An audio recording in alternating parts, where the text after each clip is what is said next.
तो चलिए भी हम लोग क्लास को फटाफट से शुरू करते हैं। तो आप सभी क्लास से जरा जुड़ जाइएगा और एक बार आप सभी क्लास को भी शेयर भी कर दीजिएगा, ठीक है। तो सभी के सभी स्टूडेंट्स जो की हैं, आप सभी क्लास से एक बार बच्चों जुड़ जाना और सभी के सभी क्लास को एक बार से शेयर भी कर देंगे, ठीक है। चलिए, तो डेली की तरह आज भी हम लोग अपने कुछ इंपॉर्टेंट क्वेश्चंस को यहाँ पर करने वाले हैं और अभी हम लोग अपने संभावित क्वेश्चंस की श्रेणी हम लोगों ने चलाई हुई है, जिसको कि हम लोग आगे यहाँ पर अपना कंटिन्यू करेंगे, ठीक है। बाकी भाई पीडीएफ में आप लोगों को डेली अपलोड करा ही रही हूँ। पीडीएफ के लिए आप लोग ना टेलीग्राम चैनल को ज्वाइन कर लीजिएगा। जो अपना टेलीग्राम चैनल है आप इसको ज्वाइन कर लीजिएगा, ठीक है, जो कि सोनम मैम एग्जामपुर नोट्स के नाम से है, ठीक है। सोनम मैम एग्जामपुर नोट्स के नाम से है जी। शशांक, क्या बात है, आज भी आप पढ़ने के लिए आ गए। चलिए तो क्लास को शुरू करते हैं फर्स्ट क्वेश्चन के साथ में। यहाँ पर आंसर करना शुरू कीजिएगा, क्या हो जाएगा। चलिए क्वेश्चन का आंसर कीजिएगा कि निम्नलिखित में से किस अधिनियम द्वारा भारत के गवर्नर जनरल को अध्यादेश जारी करने की शक्ति प्रदान की गई, बताएंगे। आंसर करेंगे, क्या हो जाएगा। किस गवर्नर जनरल के द्वारा जो कि है यहाँ पर भारत के गवर्नर जनरल को अध्यादेश जारी करने की शक्ति प्रदान की गई थी। चलिए आंसर करके बताएंगे, क्या हो जाएगा भाई। यहाँ पे अपना फटाफट से आंसर कीजिएगा, क्या हो जाएगा। फटाफट से बताएंगे भाई, क्या जो कि है यह अपना आंसर हमारा यहाँ पे रहेगा। जल्दी से आंसर करके बताएंगे, क्या हो जाएगा भाई। चलिए, क्या जो कि है यह अपना आंसर यहाँ पे हमारा जाएगा। फटाफट से आंसर कीजिएगा, क्या हो जाएगा। देखते हैं जरा यहाँ पे, यदि हम बात करते हैं किसके बारे में अध्यादेश जारी करने के लिए जो अधिनियम है वह किसको दिया गया था, वह आपका भारतीय परिषद अधिनियम 1861 के तहत में दिया गया था। इसके साथ ही यदि हम हमारे राष्ट्रपति की बात करते हैं तो राष्ट्रपति के पास अध्यादेश जारी करने के लिए कौन सा आर्टिकल शक्ति देता है, और साथ ही आपको बताना है राज्यपाल के बारे में भी कि राज्यपाल के पास अध्यादेश जारी करने की जो शक्ति है वह किस आर्टिकल के तहत में दी गई है। फटाफट से आंसर कीजिएगा, क्या हो जाएगा क्वेश्चन में हमारा आंसर।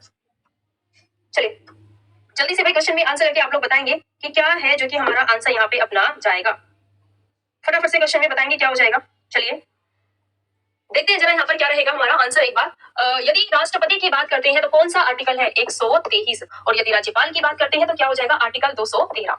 द नेक्स्ट है कि कौन सा राष्ट्रीय उद्यान नीलगिरी बायोस्फीयर रिजर्व आरक्षित जैव मंडल के भाग का निर्माण करता है, बताइए। बांदीपुर बाघ रिजर्व और राष्ट्रीय उद्यान करता है, अन्नामलाई बाघ अभ्यारण्य करता है, या काली बाघ अभ्यारण्य, या फिर पेरियार राष्ट्रीय उद्यान करता है। आंसर करके बताएंगे, क्या हो जाएगा। चलिए क्वेश्चन में फटाफट से क्या भी अपना जो आंसर है वह हमारा यहाँ पे रहेगा। चलिए जल्दी से आंसर करके बताएंगे, क्या भी अपना जो आंसर है वह हमारा यहाँ पर रहेगा।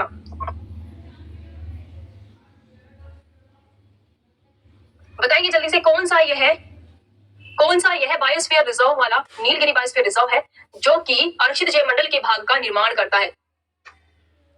चलिए बिल्कुल सही है, क्या हो जाएगा। वॉइस तो आप लोग को आ रही है, क्या हो जाएगा। अन्नामलाई बाघ अभ्यारण्य। अन्नामलाई बाघ अभ्यारण्य की बात करते हैं तो यह कहां पर पड़ता है, केरल राज्य में पड़ता है। और अगर हम नीलगिरी बायोस्फीयर रिजर्व की बात करते हैं तो इसका जो क्षेत्र है वह कर्नाटक राज्य में भी, केरल राज्य में भी और साथ ही साथ तमिलनाडु राज्य में भी इसका क्षेत्र फैला हुआ है, ठीक है। याद रखिएगा क्या आंसर हो जाएगा भाई। यहाँ पे अपना सेकंड ऑप्शन अपना सही आंसर हमारा यहाँ पे जाएगा। नेक्स्ट है कि तेयम निम्नलिखित में से किस राज्य का पारंपरिक लोक रंगमंच है, बताएंगे। क्या आंसर हो जाएगा हमारा, किस राज्य का यह पारंपरिक लोक रंगमंच है। आंसर करके बताएंगे, क्या हो जाएगा। चलिए फटाफट से आंसर कीजिए, केरल का है, तमिलनाडु का है, या कर्नाटक का है, तेलंगाना का है, किस राज्य का है ये आपको बताना है तेयम के बारे में। चलिए तेयम जो कि है यह किस राज्य का लोक नृत्य है, आंसर करके बताएंगे, क्या हो जाएगा। चलिए इसकी बात कर लेते हैं। तो इसकी जो की उत्पत्ति है, जो इसकी उत्पत्ति मानी जाती है, इसकी जो उत्पत्ति मानी जाती है वह मानी जाती है किससे, कलियापट्टम से इसकी उत्पत्ति मानी जाती है। और जनरली यह जो नृत्य है वह आपका केरल और कर्नाटक राज्य में किया जाता है। तो यहाँ पर जो हमारा आंसर है क्या हो जाएगा, अपना सेकंड ऑप्शन अपना सही आंसर हमारा यहाँ पे जाएगा, ठीक है। क्या हो जाएगा भाई, अपना सेकंड ऑप्शन सही आंसर यहाँ पे रहेगा।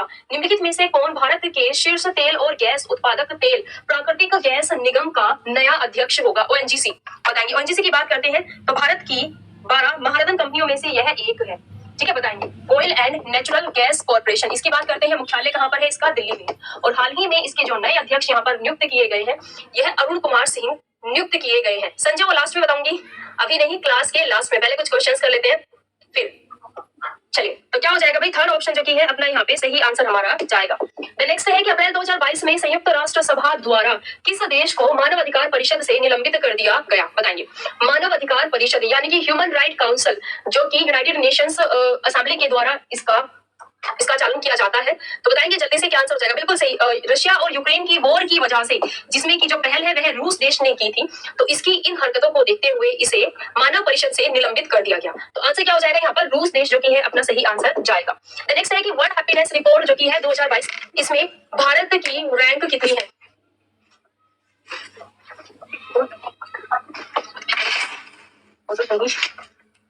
चलिए क्वेश्चन का आंसर करके बताएंगे क्या हो जाएगा, बताएंगे जल्दी से क्या आंसर रहेगा। देखो वर्ल्ड हैप्पीनेस रिपोर्ट की बात करते हैं तो United Nations sustainable development solution network के द्वारा यह रिपोर्ट, सॉल्यूशन नेटवर्क के द्वारा यह रिपोर्ट जारी की जाती है, जिसमें कि सबसे खुशहाल जो देश है वह कौन सा है। सबसे खुशहाल देश जो की है यह कौन सा है भाई, यह है आपका फिनलैंड देश, ठीक है। और सबसे दुखी देश की बात करें जो कि सबसे बॉटम पर है वह कौन सा है, वह है अफगानिस्तान, अफगानिस्तान है, ठीक है। और यदि हम भारत की बात करते हैं तो अभी लेटेस्ट रैंकिंग में भारत की जो रैंक है वह 136 है। तो क्या आंसर हो जाएगा यहाँ पे अपना सेकंड ऑप्शन, बिल्कुल सही आंसर हमारा जाएगा। नेक्स्ट है कि किस देश ने मई 2022 में दुनिया का सबसे लंबा ग्लास बॉटम ब्रिज खोला है, बताइए। ग्लास बॉटम मैं ऑफिस में हूँ, चलिए जल्दी से आंसर करिए क्या हो जाएगा। भानु कितनी आईडी है,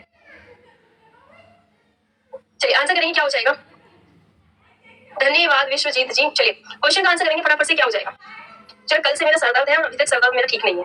चलिए जल्दी से आंसर करेंगे क्या हो जाएगा। तभी पिच इतनी हाई नहीं है, तभी पिच थोड़ी सी लो जा रही है। चलो क्वेश्चन का आंसर करेंगे क्या, अपना आंसर भाई यहाँ पर रहेगा जो यह है कांच का जो कि ब्रिज है, आपको बताना है कि किस देश में सबसे लंबा ब्रिज जो की है वह बनाया गया है।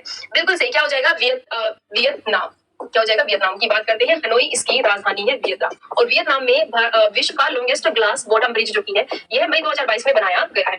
इसके साथ ही भाई अपने वंदे भारत बैच जो की है इस समय अब आप लोगों को 70% डिस्काउंट यहाँ पर दिया जा रहा है। अब आप लोग RRB 70 कोड का यूज करके 70% डिस्काउंट के साथ में रहने, आज लास्ट तक बने रहिएगा। तो क्या हो जाएगा 70% डिस्काउंट के साथ में यह बैच आप लोग को दिया जा रहा है। आप लोग 1199 CBT 1, 1199 अपना CBT 2, 1499 में CBT 1 CBT 2 और साथ ही 1799 में आपको CBT 1 प्लस CBT 2 जो की है यह कॉम्बो बैच आप लोग को मिल जाएगा। तो क्लासेस अभी आप लोग की लाइव क्लासेस चल रही है, सिलेबस बहुत ज्यादा कंप्लीट नहीं हुआ है, तो आप लोग क्लासेस को यहाँ पर ज्वाइन कर सकते हैं। इसके साथ ही आप लोगों को करंट अफेयर की बिल्कुल फ्री ऑफ कॉस्ट मैगजीन भी इसमें दी गई है, साथ ही जो की न्यूमेरिकल क्लासेस है वह भी इसके अंदर आप लोगों को प्रैक्टिस के लिए बिल्कुल फ्री ऑफ कॉस्ट यहाँ पर दी जाएगी। तो बहुत सारी चीजें हैं जो कि आप लोगों को वंदे भारत बैच के अंदर दी गई है। तो भाई अभी भी आप लोग यहाँ पर 70% डिस्काउंट के साथ में ले सकते हो, और ये ऑफर आपके पास 22 जनवरी तक का है, ठीक है। इस ऑफर की बात करते हैं तो भाई 22 जनवरी तक का ऑफर बैच में आप लोगों को दिया गया है। कॉमनवेल्थ गेम्स 2022 अभियान में भारत पदक तालिका में चौथे सर्वश्रेष्ठ देश के रूप में उभरा। कॉमनवेल्थ गेम 2022 में भारत ने कुल कितने तो गोल्ड, सिल्वर और ब्रॉन्ज मेडल जीते, टोटल यहाँ पर है, बाकी आपको अलग अलग रेशो के साथ में बताना है, गोल्ड का भी, सिल्वर का भी, ब्रॉन्ज का भी। चलिए आंसर कीजिएगा क्या हो जाएगा, बताना है क्या भी अपना आंसर यहाँ पे रहेगा, फटाफट से बताएंगे क्या हो जाएगा भाई। क्या अपना जो आंसर है यह हमारा यहाँ पे रहेगा, फटाफट से आपको बताना है क्या हो जाएगा। बिल्कुल सही, क्या हो जाएगा। देखो 22 तो हमने गोल्ड जीते थे, 16 हमने सिल्वर जीते थे और 23 हमने ब्रॉन्ज जीते, और इन सभी को अगर टोटल किया जाए तो क्या हो जाएगा, हमने 61 जीते थे। बाकी पदक तालिका में जो कि प्रथम स्थान पर रहा था वह ऑस्ट्रेलिया देश रहा था। ऑस्ट्रेलिया देश ने सबसे ज्यादा पदक इसमें यहाँ पर जीते थे, ठीक है, याद रखिएगा। लास्ट ईयर जो हमने पदक जीते थे ना 2018 में भारत ने 66 पदक जीते थे, तो इस बार से ज्यादा पिछली बार की भारत की जो परफॉर्मेंस थी वह अच्छी रही थी। चलिए क्वेश्चन पर आ जाते हैं कि भारतीय रेलवे बोर्ड के वर्तमान अध्यक्ष और मुख्य कार्यपालक अधिकारी यानी कि CEO कौन है, ये आपको बताना है। प्रेजेंट टाइम में chairman and chief executive officer जो की है इंडियन रेलवे बोर्ड के वह कौन है, आंसर कीजिएगा क्या हो जाएगा।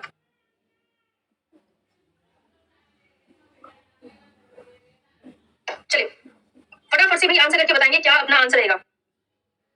अनिल कुमार लाहोटी, बिल्कुल सही, क्या हो जाएगा भाई, किनको नियुक्त किया गया है, तो अनिल कुमार लाहोटी जो की है इनको यहाँ पर नियुक्त किया गया है। सेला डांस फॉर्म की बात करते हैं तो भाई यह किस राज्य से संबंधित है, आंसर करेंगे क्या हो जाएगा। चलिए सेला डांस फॉर्म की बात करते हैं तो भाई यह किस राज्य से संबंधित है, बताएंगे। सेला डांस फॉर्म की बात करते हैं तो यह भाई किस राज्य से संबंधित है यह आपको बताना है, आंसर करेंगे क्या हो जाएगा। चलिए जल्दी से, क्या भाई अपना जो कि आंसर है यह हमारा यहाँ पे रहेगा।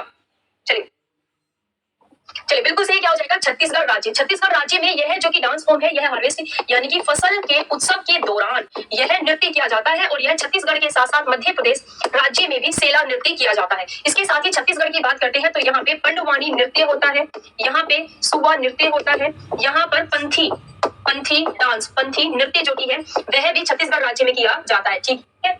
चलिए आगे बढ़ते हैं। तो नेक्स्ट हम लोग आंसर करेंगे कि गिद्ध संरक्षण एवं प्रजनन केंद्र निम्नलिखित में से किस स्थान पर स्थित है। यह भारत का सबसे पहला गिद्धों के लिए ओपन किया गया संरक्षण एवं प्रजनन केंद्र है। आपको बताना है कि यह कहाँ पर किया गया है। आंसर करके बताइए क्या हो जाएगा भाई।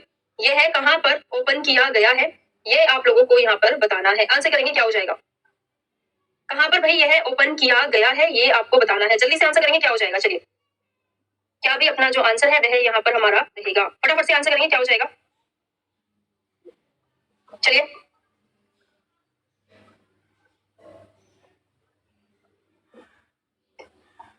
बताएंगे क्या अपना जो आंसर है यहाँ पर हमारा भाई रहेगा। चलिए देन नेक्स्ट क्या हो जाएगा, पिंजौर में। बिल्कुल सही, क्या हो जाएगा, यहाँ पर पिंजौर में ओपन किया गया है। देन नेक्स्ट है कि भारत के संविधान के निम्नलिखित में से कौन सा अनुच्छेद सहकारी समितियों के प्रचार से संबंधित है। आंसर करेंगे क्या हो जाएगा, सहकारियों समितियों के प्रचार से यह संबंधित है।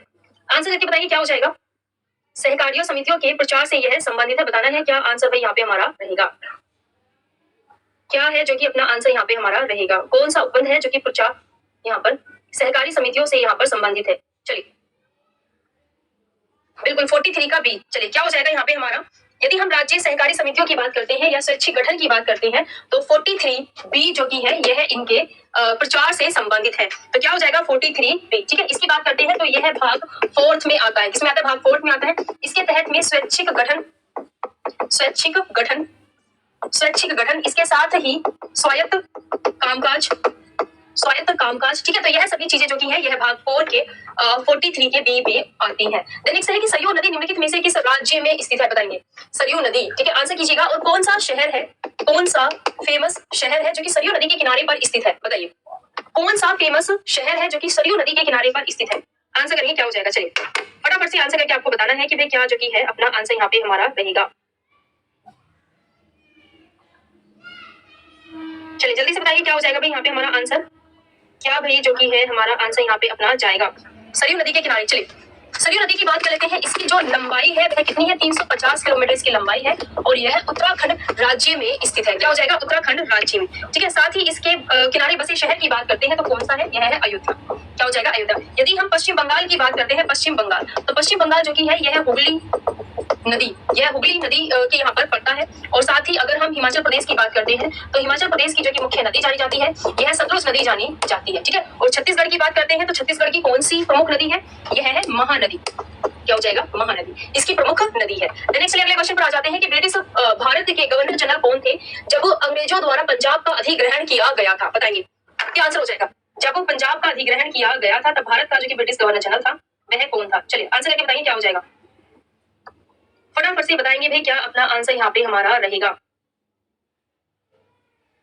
क्या हो जाएगा, बताएंगे बताएंगे क्या हो जाएगा।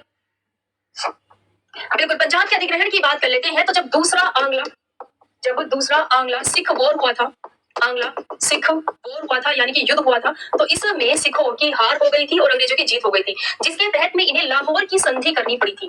लाहौर की संधि, इन्हें लाहौर की संधि करनी पड़ी थी। और इसकी बात करते हैं तो यह है आपका 1849, 29 मार्च 1849 की बात है।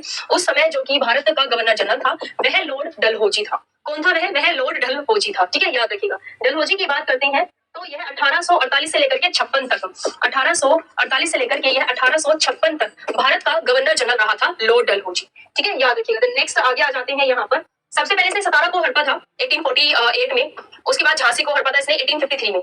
नेक्स्ट है कि भारत में सक्रिय ज्वालामुखी कहाँ पाई जाती है। बताएंगे भारत में जो कि भाई सक्रिय ज्वालामुखी है यह कहाँ पाई जाती है। आंसर करेंगे क्या हो जाएगा, बताएंगे जल्दी से। सक्रिय ज्वालामुखी जो कि है भाई यह कहाँ पाई जाती है। आंसर करेंगे क्या हो जाएगा, सक्रिय ज्वालामुखी।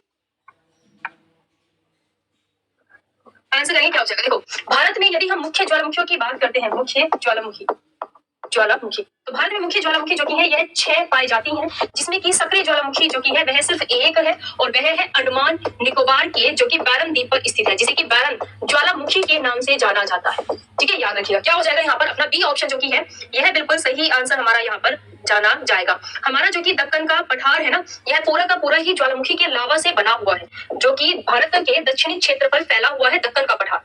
नेक्स्ट है यहाँ पर कि निम्नलिखित में से किस देश में लगभग 1900 वर्ष पहले कागज का आविष्कार किया था। बताएंगे संजय, मैंने कल ही बताया था कि मैं लास्ट में बताऊंगी, लास्ट में। चलिए अगले क्वेश्चन का आंसर करके बताएंगे क्या हो जाएगा फटाफट से अपना।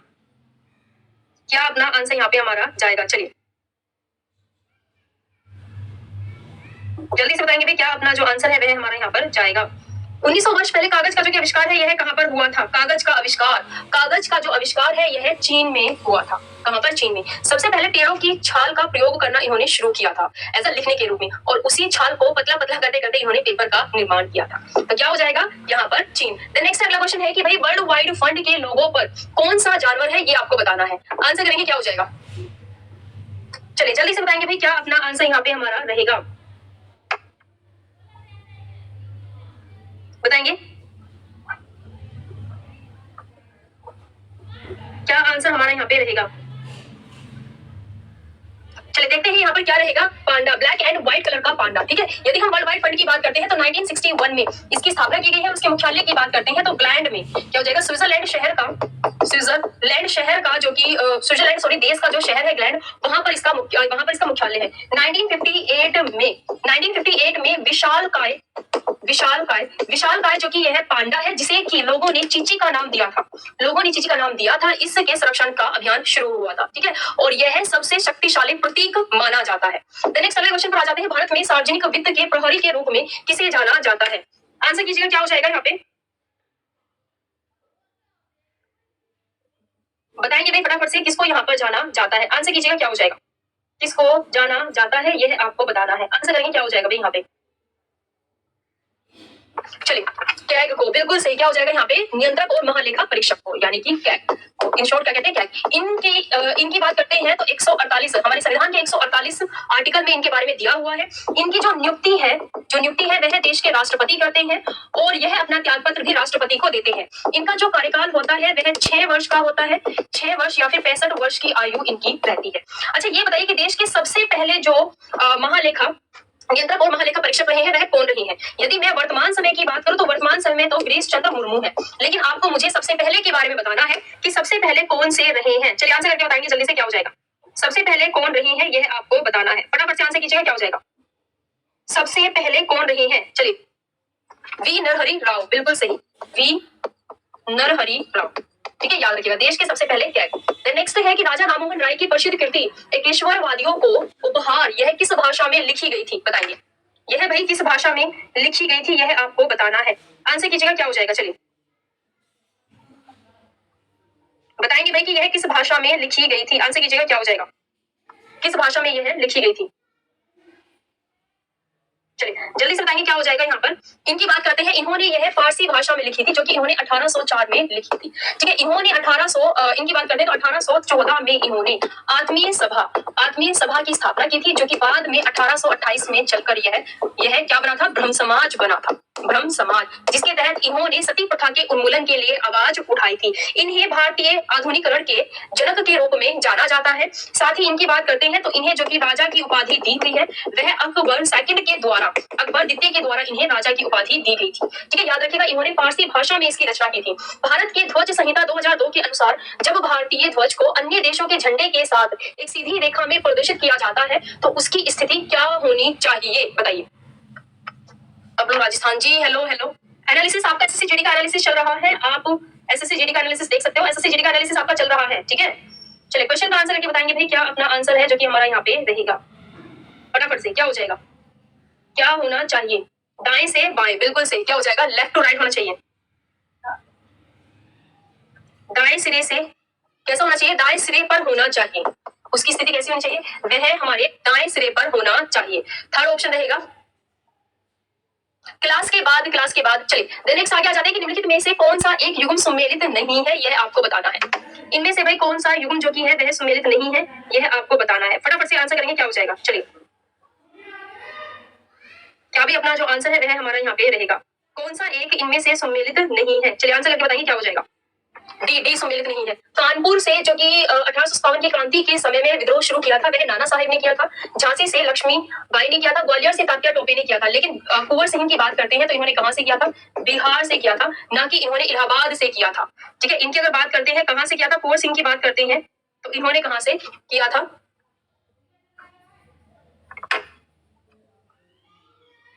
चलिए आगे बढ़ते हैं नेक्स्ट यहाँ पर।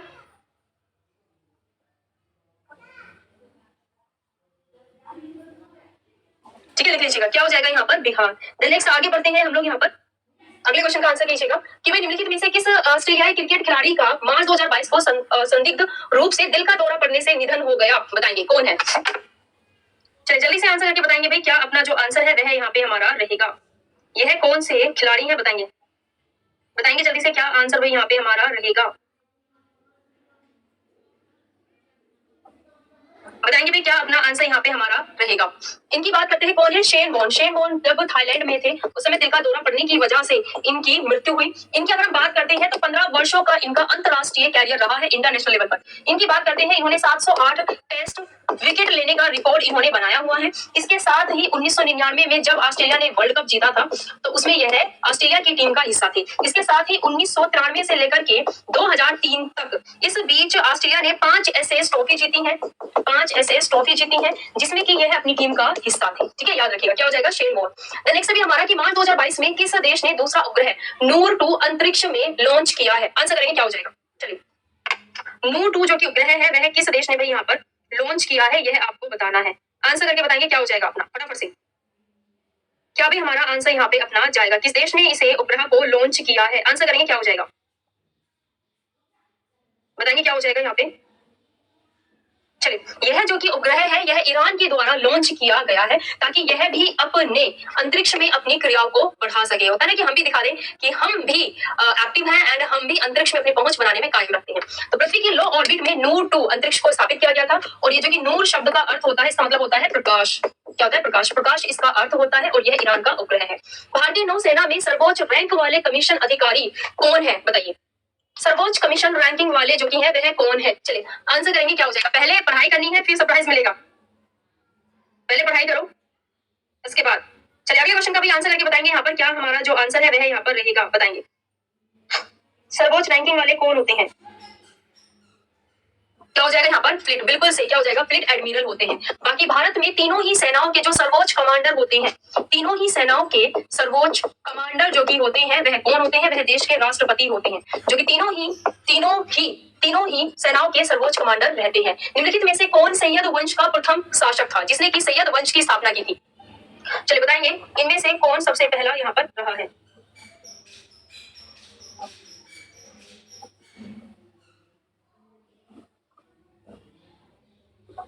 बताएंगे जल्दी से क्या हो जाएगा, किसने की थी यह आपको बताना है, फटाफट से आंसर करके बताएंगे क्या अपना आंसर जो की है यह हमारा यहाँ पर जाएगा, खिजर खां। बिल्कुल सही है, क्या हो जाएगा 1351 से लेकर के 1388 तक, 1351 से लेकर के 1388 तक 88 तक खिजर खां सैयद वंश का शासन रहा है जिसमें कि खिजर खां ने सैयद वंश की स्थापना की थी। ठीक है, याद रखिएगा क्या हो जाएगा यहाँ पर अपना खिजर खां। नेक्स्ट इसके साथ ही भाई अपने बैच के बारे में याद रखिएगा, वंदे भारत बैच जो की है यह अभी भी आप लोग 70% डिस्काउंट के साथ में अब बैच को ज्वाइन कर सकते हैं। बैच आप लोगों को 70% डिस्काउंट के साथ में लाइव क्लासेस के साथ में यहाँ पर दिया जाएगा जिसमें कि आप लोगों की लाइव क्लासेस अभी चल रही हैं बिल्कुल फ्री ऑफ कॉस्ट। इसमें आपकी जो की न्यूमेरिकल क्लासेस है वह रहेंगी, साथ ही करंट अफेयर की क्लासेस भी आप लोगों को इसमें यहाँ पर मिलेंगी। ठीक है, याद रखिएगा। तो अब आप लोग CBT 1 हुआ आपका, CBT 2 हुआ या CBT 1 CBT 2 हुआ या फिर यहाँ पर आपका CBT 1 प्लस CBT 2 जो कॉम्बो बैच है वह आप लोग ले सकते हैं। जितना लेट करेंगे उतनी ही लाइव क्लासेस आपकी छूटेंगी और आप लोगों का यह जो ऑफर है वह 22 जनवरी तक आप लोगों को दिया गया है। तो इस पोस्ट को आप लोग बाकी ग्रुप में भी शेयर कीजिएगा और साथ ही साथ अगर आप ELT टेक्नीशियन CBT 1 CBT 2 की तैयारी कर रहे हैं तो एक कंप्लीट कॉम्बो बैच जो की है आप लोग वंदे भारत यहाँ पर ले सकते हैं। तो नेक्स्ट अगले क्वेश्चन पर आ जाते हैं भाई, आंसर करके बताएंगे क्या हो जाएगा कि निम्नलिखित में से कौन सी पेंटिंग मुख्य रूप से बिहार से संबंधित है, बताएंगे क्या आंसर यहाँ पे रहेगा, फटाफट से आंसर कीजिएगा क्या हो जाएगा। इनमें से कौन सी पेंटिंग है जो कि भाई बिहार से संबंधित है, आंसर करके बताएंगे क्या हो जाएगा भाई यहाँ पे, क्या अपना आंसर यहाँ पे रहेगा, क्या अपना जो कि आंसर है वह यहाँ पे हमारा जाएगा, बताना है आप लोगों को फटाफट से क्या हो जाएगा। चलिए जल्दी से बताइए क्या हो जाएगा यहाँ पे, क्या भी अपना जो आंसर है वह हमारा रहेगा। चलिए देखते हैं जरा, यदि हम बानी थानी की बात करते हैं तो यह राजस्थान से संबंधित है, मधुबनी की बात करते हैं तो यह बिहार की मुख्य पेंटिंग है, वारली की बात करते हैं महाराष्ट्र की है, कांगड़ा की बात करते हैं तो हिमाचल प्रदेश की है। ठीक है, देन नेक्स्ट अगले क्वेश्चन पर आ जाते हैं कि मार्च 2022 में विश्व स्वास्थ्य संगठन और भारत सरकार ने किस राज्य में global centre for traditional medicine की स्थापना के लिए एक समझौते पर हस्ताक्षर किए हैं, आंसर करेंगे क्या हो जाएगा यहाँ पे, किसके साथ में समझौते ज्ञापन पर जो की है भाई इन्होंने यहाँ पर हस्ताक्षर किए हैं। चलिए आंसर करके बताएंगे क्वेश्चन में क्या हो जाएगा अपना, क्या अपना जो कि आंसर है वह हमारा यहाँ पर रहेगा। चलिए, इसकी जो कि शुरुआत है वह भारत के गुजरात राज्य से की जाएगी। तो सबसे पहला जो कि भारत का global centre for traditional medicine है, ताकि लोगों तक इजीली मेडिसिन को पहुंचाया जा सके, इसके लिए इसकी जो कि शुरुआत है वह गुजरात में की गई है, और गुजरात के भी कहां पर, जामनगर में, जामनगर में इसकी स्थापना यहाँ पर की जाएगी। नेक्स्ट है कि निम्नलिखित में से कौन नए आर्थिक सुधारों का अंग नहीं है? आंसर करके बताएंगे क्या हो जाएगा। नए आर्थिक सुधारों का अंग नहीं है, बताएंगे क्या भी अपना जो आंसर है वह हमारा जाएगा। चलिए क्वेश्चन में जल्दी से बताएंगे क्या हो जाएगा यहाँ पे, क्या भी अपना जो आंसर है वह यहाँ पे हमारा रहेगा। आर्थिक सुधारों का अंग नहीं है। 1991 में पीवी नरसिम्हा जो कि उस समय यह देश के राष्ट्रपति थे, तो उस समय हमारे भारत में एलपीजी का जो मॉडल है वह हमारे, जिस समय पीवी नरसिम्हा जो कि है हमारे देश के प्रधानमंत्री थे, उस समय वित्त मंत्री मनमोहन सिंह थे, तो वह भारत में एलपीजी मॉडल लेकर के आए थे। एलपीजी मॉडल यानी कि लिबरलाइजेशन, प्राइवेटाइजेशन, ग्लोबलाइजेशन, ठीक है, यानी कि जो व्यक्ति है वह निजी आधार पर भी अपना कोई कार्य शुरू कर सकता है ताकि उसे अर्निंग का एक साधन मिले, ना कि सरकार ही उन्हें जॉब देगी, वो उस पर जॉब करेंगे, ये सब चीजें, ठीक है। तो यह एलपीजी से, इसे एलपीजी मॉडल कहा जाता है। लिबरलाइजेशन यानी कि उदारीकरण, वैश्वीकरण और निजीकरण, केंद्रीकरण इसका हिस्सा नहीं है, ठीक है, याद रखिएगा। अगले क्वेश्चन पर आ जाते हैं नेक्स्ट, कि अक्टूबर 2022 में किस स्टॉक एक्सचेंज ने अपने प्लेटफॉर्म पर इलेक्ट्रॉनिक स्वर्ण रसीदें लॉन्च की हैं? बताएंगे क्या आंसर भाई यहाँ पे हमारा रहेगा, फटाफट से अगले क्वेश्चन का आंसर करके बताइए क्या हो जाएगा यहाँ पे। किसने लॉन्च की है यह आप लोगों को बताना है। किसने की है? बॉम्बे स्टॉक एक्सचेंज ने। क्या हो जाएंगे? यह एक शेयर होल्डर है ना, बॉम्बे स्टॉक एक्सचेंज, जो कि कहां पर है, ऑफकोर्स इसकी बात करते हैं बॉम्बे में है, और यह भारत का सबसे पुराना स्टॉक एक्सचेंज है। सबसे पुराना, भारत का सबसे पुराना स्टॉक एक्सचेंज है, साथ ही यह वर्ल्ड में भी सबसे पुराने और सबसे बड़े स्टॉक एक्सचेंजों में से एक है। क्या हो जाएगा यहाँ पर? फोर्थ ऑप्शन अपना सही आंसर हमारा यहाँ पर आपका जाएगा, ठीक है। अच्छा चलिए, एक क्वेश्चन आप लोगों को दे रही हूँ यहाँ पर, कि आपको मुझे इसकी स्थापना के बारे में बताना है कि इसकी जो स्थापना है वह कब हुई है।